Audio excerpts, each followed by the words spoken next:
Was the interim chief executive of the SME Fund, Lisa Clay. Well, still with the topic of transformation, the South African Institute of Black Property Practitioners, also referred to as SAIBPP, is in short. We're joined now by the president, Nkuli Bogopa, to discuss the overriding theme of transformation within the property space and events that we can look forward to at the upcoming conference to be held on the 2nd and 3rd of November. Nkuli, good to have you with us and thank you for making time. Thank you, Gogo. For people who aren't familiar with SAIBPP, what is your mandate and what is your function? Okay. SAIBPP, as you have said, is the South African Institute of Black Property Practitioners. Quite long, but we get used to it. And the formation of SAIBPP was just over 20 years ago. In fact, it was established in 1997, but the formation started in 1996 when a group of professionals in the sector came together.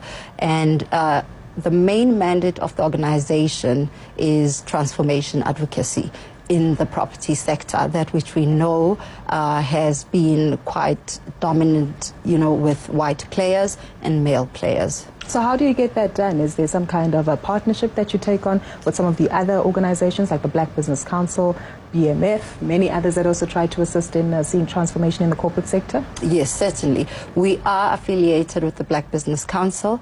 I think it's important to mention that since the formation of SAIBPP in 1997, when it was established, 10 years later, through different engagements with various stakeholders, especially government and other industry bodies, SAIBPP led to the formation of the Property Sector Charter. So that is now the driving body behind the property sector codes, which we know are now being gazetted. So we do engage with a lot of industry players, and that entails private sector, public sector, state-owned entities, etc. And we get involved with helping them on their transformation policies and driving the policies in the country. What's the success rate been like so far? So the success of SAIBPP, I think the actual formation of the Property Sector Charter was one great milestone, which was then followed by, in 2010, the policy of the long-term lease policy with the Department of Public Works that saw a listing of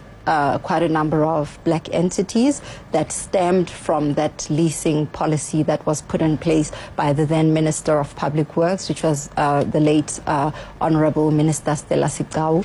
And that really saw the big change in the sector and the listing of the originally black-owned entities, which now became part of the stock exchange. As we know, while we always advocate for transformation, but at the same time we need to upskill our people to be able to handle the pressure at the top. What about skills development and partnership with regard to education to make sure that property practitioners are adequately skilled? Yes. So SAIBPP has objectives, a set number of objectives, and in short, I just call them the teens. T is transformation advocacy. The second comes out of that is education and exposure, and empowerment, equitable empowerment, networking. Through our networking sessions, we're able to bring our professionals, both young and old, to the same setting, and we can discuss pertinent issues in the industry.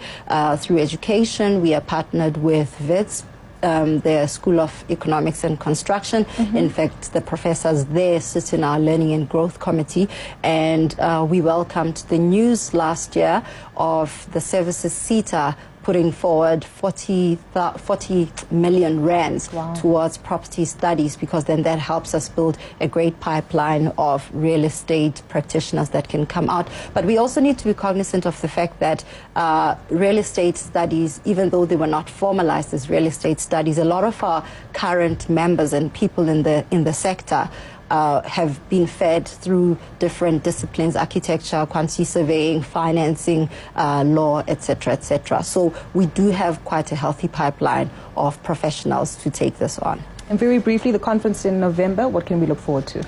The conference in November is themed property sector as a key driver in economic activity. And I think it's quite pertinent that we as a country, in fact as a continent, start to think of involving the majority of our country and of our continent in matters discussing property and land, because as you know, we've lost out on the benefits of resources as a continent. Our next biggest asset is land, and if we don't have the discourse and the necessary dialogues to say how do we bring our people to be active in that economy, we will be leaving out quite a lot of them, and we will end up being tenants on our own land. Nkuli, thank you so much. Looking forward to the conference as it does come forward. That was the president of the South African Institute of Black Property Practitioners, Nkuli Bogopa. Thank you. Well, recently I was in the Free State and I managed to speak to the MEC for Agriculture, Opakwabane, at the Free State Global Investors Trade Bridge for 2016. Given that agriculture is one of the main economic contributors to the province, there are significant threats and concerns not only regarding potential job losses, a lack of skills development, but of course the recent drought concerns we had in South Africa.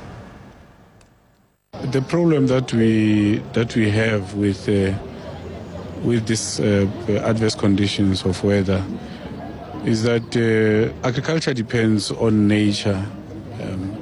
Now, once conditions of weather are not favorable for farmers, it affects production, and that's one of the key things that key problems that we have in agriculture at the moment. A lot of farmers have lost livestock because of drought. A lot of farmers could not plant because conditions were not conducive for planting. So as a result, they lost production in the process, and that has affected